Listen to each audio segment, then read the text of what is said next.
Hello, and welcome to Insightful Conversations with your host, 3 Principles practitioner, Del A.D. Jones.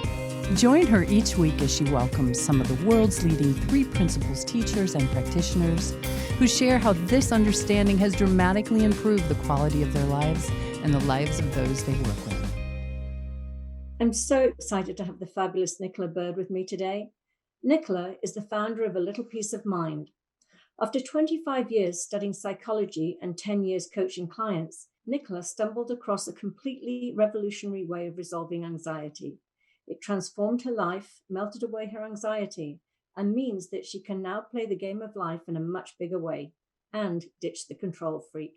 Welcome, Nicola. Thank you so much for being with us today. I'm just thrilled that you made the time for us because I know how busy you are. Every time I listen to a talk you're giving, there's always a new project. Yeah, always. And I love that. So tell me, let's start at the beginning. I know that A Little Peace of Mind is your one of the things you do. As I said, many things that you do. But I know that you specialize in anxiety, so I'd love to hear about what it was, your relationship with anxiety and what led you to coming across the principles. Well, I had a 20-year relationship with anxiety, so we were long term like that, me and anxiety. So I started in my 20s, I think, at university, and well, actually probably started before that, but I didn't realize that's when the panic attacks and the real anxiety and the social anxiety and not wanting to go out and the physical symptoms of anxiety started really for me. And I guess it was just a lifestyle of like high achieving, go, kind of lots of ambition, lots of drive, a lot of wanting to be the A student. And that was my life for 20 years. And so I was going out and creating businesses and having my kids and emigrating all around the world and doing all these like amazing things and totally believing that it was all because I was so driven and that was a good thing, right? Like, so I've got drive, I've got ambition, I'm going to go for it. Like, don't see why everybody else doesn't do the same. This is brilliant. Look at this amazing life I've got.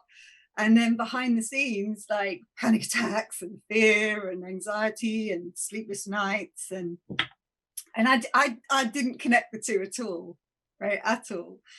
And so I came across the principles as a result of like a wake-up call around money, actually. So in 2013 was my like breaking point in terms of my mental health. So that was like total burnout, total just couldn't go out of the house, didn't want to get out of bed, couldn't function at all for about 3 months. I had a really good operations team at work and they took over. I just couldn't do anything. I had to hire someone to come pick my kids up from school and all that. And that at that point I was like, there has to be a different way. Something's wrong here. And like finally I listened. It took 20 years, but finally I was like, maybe there's something up here. And so I thought, it's my job. I'm doing the wrong job. So I had this total burnout. Then I hit a big number in my business, and there was nothing there when I hit that number. And that was the point at which I was like, I don't know what to do with myself. Like, I've been so driven. I've achieved the big goal, the big number. Now what? There was nothing there. There was nothing there. And that started me like, I must need to do a different job, a different career. And so I looked around and bumped into the work of Michael Neal and saw he was doing a coach training program. I thought, brilliant. I'll go and get his toolbox of coaching tools and tips. He'll tell me all the strategies and techniques. I was trained as a coach already, but it didn't work. The stuff I was doing didn't really work very well. So I thought, I'll go back to basics. I'll learn it again. I'll get a fresh toolkit and off I'll go. And so I started working with Michael Neal for that premise. I wanted to find a new direction, a new career, because I thought that happiness lay the other side of that. And very quickly, I knew there was something here, but I didn't know what it was. And about 10 weeks after I started working with him, book some tickets to go to Disneyland in Paris with my daughter, which I had been completely incapable of doing for the last 2 years. And I realized that my anxiety was gone. Even though Michael and I had never talked about that, it never come up as an issue. It's never anything I'd talked to him about. And yet somehow, as a result of the conversation I had with him, my anxiety vanished. And so that, it was like such a big deal, but it wasn't a big deal. It just like slipped off quietly while I wasn't looking. And given it had been such a major thing for like 20 years, that's just so amazing. But it still took another 3 years before I thought, maybe this would be helpful to other people with anxiety as well. Like 3 years it took me from well, more than that, 2013 until a little piece of mine was born in 2017, where I literally was on a call minding my own business, and I heard somebody say, I really have got this thing that I'd really love to do, but I can't do it because I'm too anxious. And I just thought, oh, I could help you with that. And so I reached out to her, and within a month, A Little Piece of Mind had 100 people in it, and there was a program, and it was, and I was seeing results from the work and conversations I was having with people that I had never experienced in my, at that point, 10 years as a coach. Straight away. So beautiful. I love that. Yeah.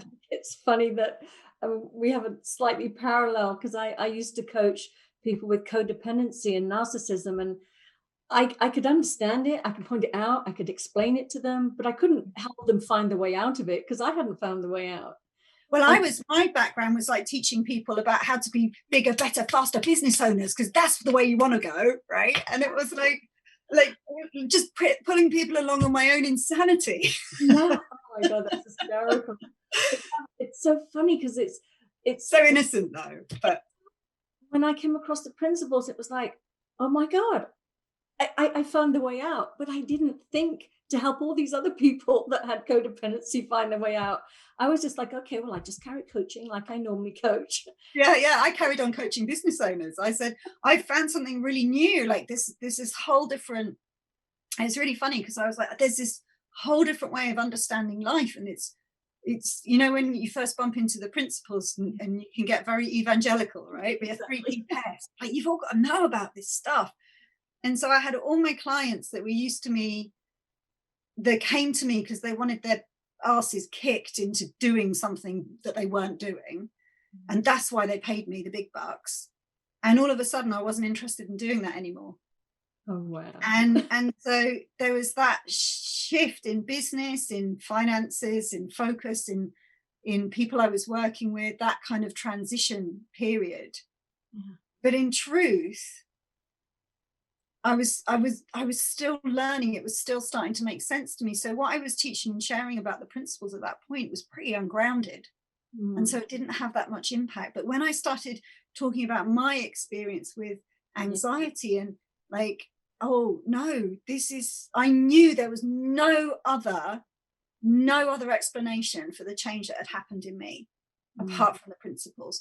My business success, to be honest, it's a bit of my marketing knowledge and a bit of my contacts and a bit of my experience and a bit of my ability to build websites and a bit of grounding. And it's like I was a mishmash.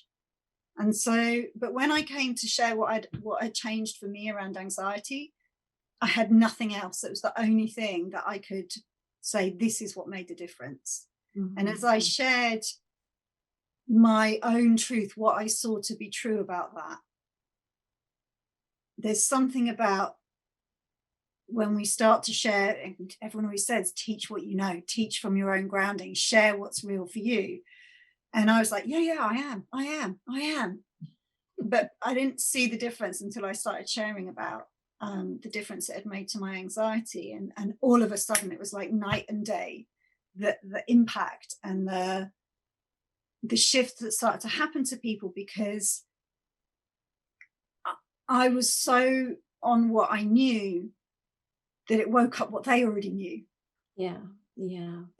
That's so brilliant. And it's so true. We can talk theory till the cows come home, but I mean, what makes the impact really is how this changed my life. Yeah. You know, who I was before. And, you know, I've always loved those makeover shows. And it's like that. It's like, Yeah. oh my God, I lived in this box of, whether it's the box of anxiety or the box of, in my case, codependency or whatever it was, freedom that I found by just coming across the principles.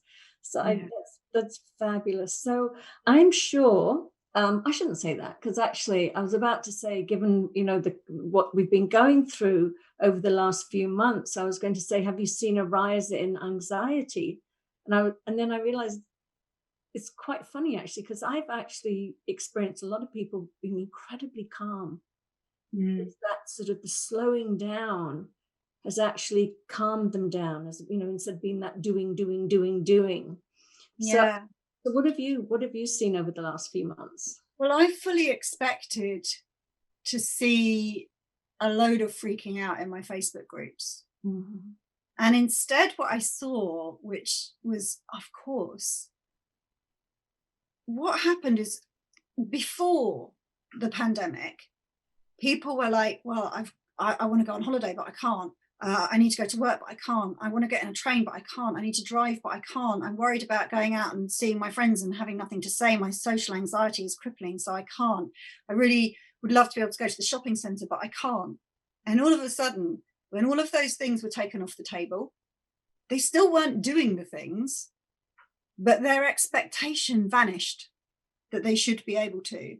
And so, because it was made of thought, right? It was only ever like, oh, I can't go to the supermarket and that's a problem. And then it became, oh, I can't go to the supermarket, but neither can anyone else. So hey ho, right? And the anxiety levels like went down in my groups from what I could see from my clients. And there's a little more so now, but more around, but never really to do with the pandemic that I've seen. It's more to do with, I want to socially distance and they don't seem to be, and I'm not happy with that. So there's a kind of a fearfulness around, well, look, I can't control other people, and so I'm not happy with. So there's a bit of that, but I think, to my mind, what I've seen is that, I don't know, I guess what I've seen about it is that there's an awakening in consciousness going on, and it feels like it's only just begun in my mind. And there's a shifting in consciousness, and it's you know what it feels like. I was talking to someone about this the other day. This is a metaphor that I've used before about when I bumped into the principles. I said, when I first bumped into the principles, it was like I was a caterpillar blipping along doing my thing, and all of a sudden there was, you know how caterpillars, as they become butterflies, they dissolve into caterpillar soup, basically, before they reform as a butterfly. But the caterpillar in its current form, actually, it doesn't grow wings and then start flying. It dissolves first into this gloopy soup, and then out of that something beautiful occurs. And when I bumped into the principles, that's what it felt like. I was in the caterpillar soup. I didn't know which way was up. I felt like I'd lost my bearings. And again, when I bumped into non-duality, that had the same effect on me. Like, oh my God, everything I thought I knew is not true. Nothing that I thought before is true. Why did nobody tell me? How did I not see this? Oh my, but that means, and like a total like free fall, right? And it's kind of like that again now. So to me, it feels like there's a caterpillar soup. A lot of the clients I'm talking to at the moment are in a really lost my mojo. I don't know. I can't get myself going. I don't know which way to go. I've got no inspiration. And it feels a bit like that at the moment, Del, I think. Well, certainly that's my way of understanding it, is it's like, oh no, it's fine. It's just caterpillar soup again, as everything starts to reshift and reorganize. And we don't know we have no idea of the beautiful world, the other side of that, because when we were a caterpillar, we had no idea what it was really like to be a butterfly. And before the principles, we had no idea what it would be like after the principles. We had no idea how beautiful it would be. None. Couldn't even imagine it. Our tiny minds could not perceive it. And that's my explanation and understanding for what I see in myself and a lot of my clients right now, is this shift in consciousness, and it feels a bit caterpillar soupy. Like weird projects are arising in my life, and like weird lack of the usual inspiration in a lot of my clients, a lot of the lack of the usual drivers, or like a recalibration. That's what it feels like to me. Yeah, it's amazing. When this first happened, I said, God, this is like it's almost like the perfect 3P experiment. Let's just strip off all the world of form or the outer world and have people go back inside. And because people kept saying things like, oh my God, I can't believe how happy I am. And I mean, and it's like everybody found out where real happiness comes from. I think everybody had the absolutely perfect, if they were willing to look at it, intensive experience. Yeah. So whatever we needed to see some more about, we got. So for people who think their happiness relies on the chat around the water cooler at work, that was taken away. So you could really take a look at that. For people who were, I don't know, dating, suddenly they weren't able to, and they had to sit and think and experience what it was like to be alone. I got enforced home time 6 months with my children as my intensive training of like, oh, you want to see some more about connection and love, right? Like, let's put you in the hothouse, right? Let's see how this works. And if we were willing to look at it, so, and I have been guilty of this, but you could reach for the bottle instead and just deny the whole thing, right? And I know a lot of people who've kind of drunk their way through COVID-19, right? Just like there's nothing else to do but drink and lay in bed. But if you were willing to stay open, if you're willing to stay awake through what was on offer here, if you wanted to see something that could shift and change you could in this just amazing time that we're in right now at the moment. Yeah, I love it. I'll never forget the butterfly soup, but it really is. And honestly, I think most people I know have opened up and really seen something new during this time. And some people are a little more steeped in the soup and feeling a little like what's coming. But yeah, I think it has been an incredible opportunity for me. It's like I'm looking here going, what do I want to add back in? Because I was one of those doing, running a little bit. And now I'm a little bit like, I'm going to be selective with what I bring back in. Yeah, I'm kind of like, I still don't know. I've realized that it's kind of, even that is too much holding on to the old ways. Mm-hmm. Choosing what we bring back in it feels like the way the world worked before isn't the way it works afterwards. So I have no idea what to bring back in. Mm-hmm. I'm apparently doing stuff, but none of it's my choice. Yeah. When I think my old framework would be, right, okay, the summer's a write-off, but come September, what will I be doing and creating? And I'm just not in that space at all, which is really unlike me. Like, that would be my kind of old habitual ways of being. And at the moment, it's like, no, I really want to let the soup do its work. Mm. I don't want to rush that. I want to see what emerges rather than what can I, like, how do I? Yeah. And seeing that, you were saying some people are really struggling with like being in the soup because like it's all so unknown. And I see that's what this conversation is. The upside for us with this conversation is that we get to, for them, it's the perfect intensive to see that we are living in the unknown. And to me, as I see that, like, we've all experienced that tomorrow it could be, everything could change. And so the only known we have is right now, this minute.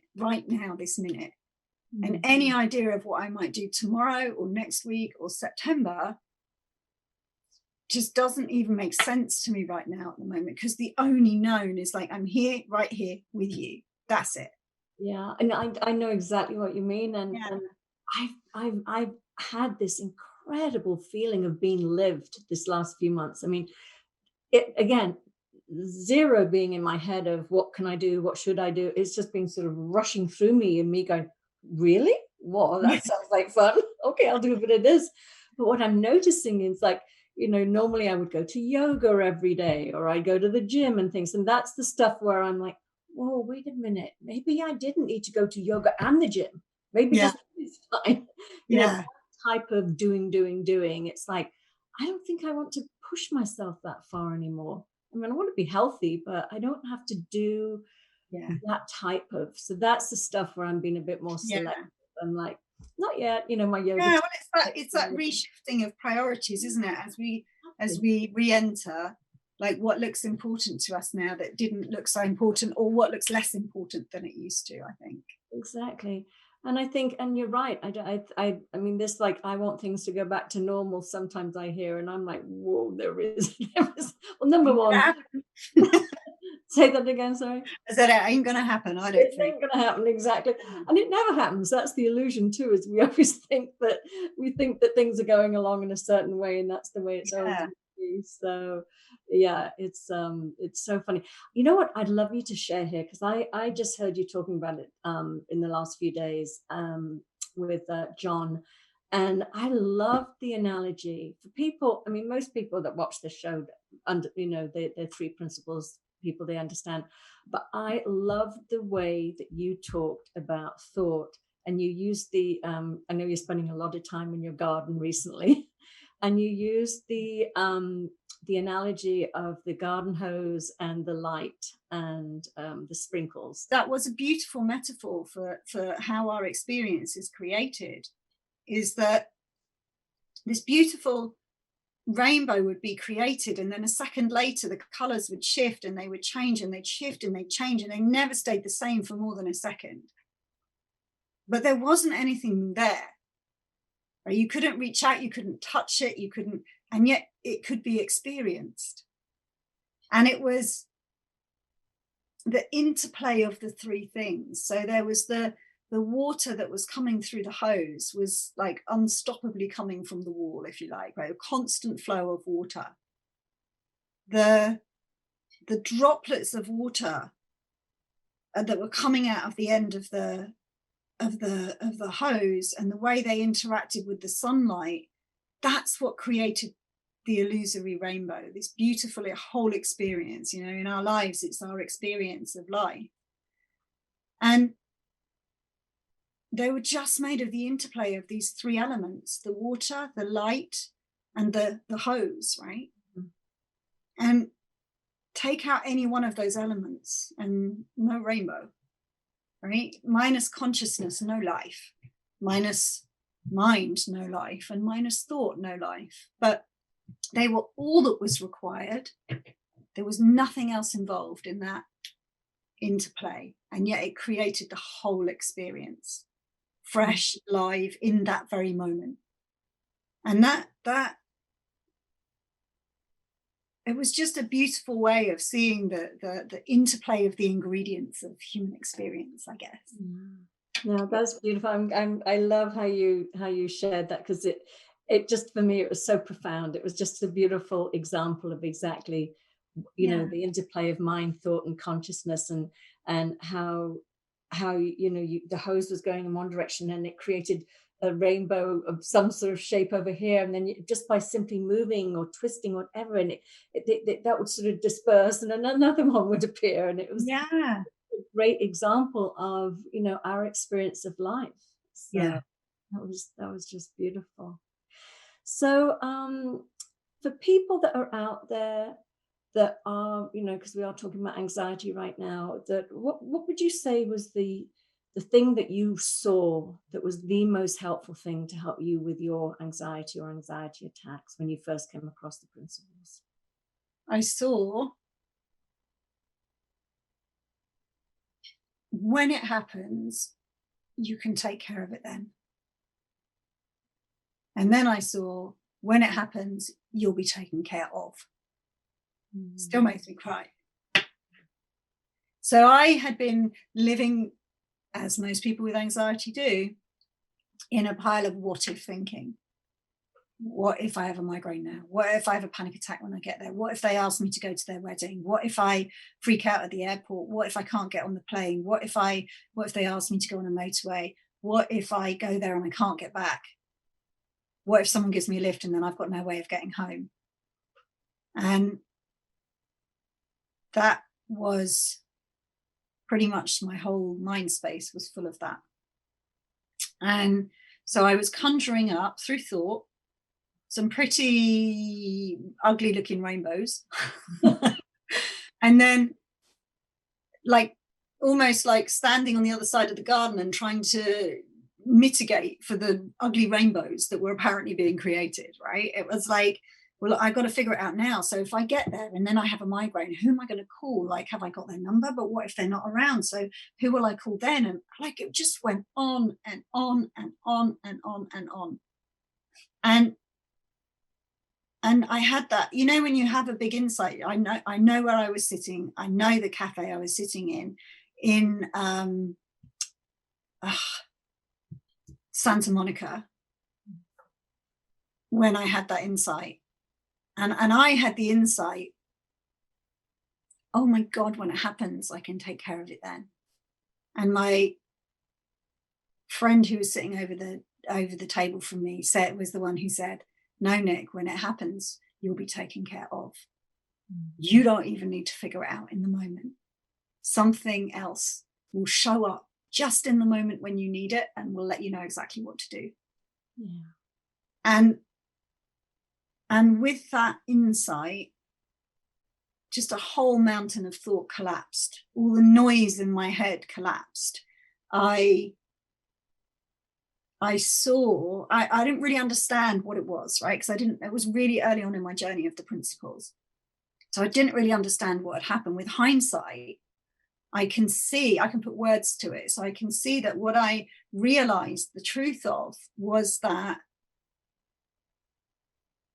we all have this responsive intelligence that just in the moment and never a moment before provides answers, lets us know, move left, move right, go home, ask that person, ring that person, fall over, run away, screaming, whatever, right? Like, it lets you know in the moment. It always has. So why would it not in the future, right? Like, I saw the truth of it. I saw, oh my goodness, in the moment, I've always managed to get myself home. I've always managed to get the kids looked after. I've always managed to find a corner and have a panic attack. I've always managed to, seems like I'm still here with more or less grace, but somehow something has always come up in the moment. And so when I stopped what ifing, it was like a really loud radio suddenly turned off. And that radio was the anxiety. So I had other insights, but that was one of my most early, that was my first bumping into the idea of mind, that there was something other than me running the show. Yeah. And I had never ever considered that before. Isn't it amazing? I mean, it's so obvious, but it's so unbelievable that none of us think that way. We just think we do. We really believe that we're doing it all. Yeah. And, when somebody says to you, well, who do you think is like beating your heart when you're asleep? Who's making your lungs breathe in that? We know there's so much that is going on. There's another analogy you used, which was so funny about the, when we sort of fall naturally, something in us is pushing our hand forward. We don't go look at our hands and go, which one's going to catch me? Yeah. It's happening. We are being lived and protected and guided, and every moment of every day. And like you say, you don't plan ahead for that. That's sort of, in that moment, something will occur to you that you need to do to take care of it. Like, you don't have the faintest I never what if about, well, what if I want to pick up a coaster, a hole punch and a phone at the same time, right? How will I know where to put my fingers? Oh my goodness, how am I going to work that out? Because what if I drop things, and then who will pick them up? And what if it makes a noise? And what if the kids come in? And it's like, oh no, when I need to pick up a random 3 objects, something will arrange my fingers such that it becomes possible. And I don't have to give it a thought, not one. And the same thing that lets you know where to put your pinky and where to put your thumb runs our lives. And we don't have to give it a second thought, not one. That is so brilliant, so profound, and yet so simple. And we're coming to the end of our time, and I almost want to just leave it on that note, because that's exactly it. It's just such an illusion that we think that we're the ones in charge and we have to mastermind the whole thing. I was just to finish off on that note, I was talking to a client today, and the discussion we were having was like, that thought is surplus to requirements. It's like, it's possible to live a life where you live thoughtlessly. And my experience before was so full of thought. Like, I was wrestling with my own mind. And what I came to see as I explored the principles, insight after insight after insight, just helped me see, oh, I don't ever have to think that again. I don't ever have to think about that again. I don't ever have to think about myself again. I don't ever have to think about the principles again. None of it.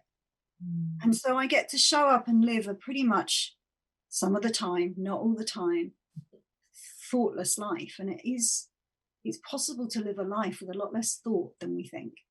Yeah, absolutely. I always say that I think it's often harder for really bright, intelligent people to let go of that concept that they're in charge. And I always say I'm sort of grateful that I always thought I was a bit thick, because I didn't really trust my thinking anyway. So.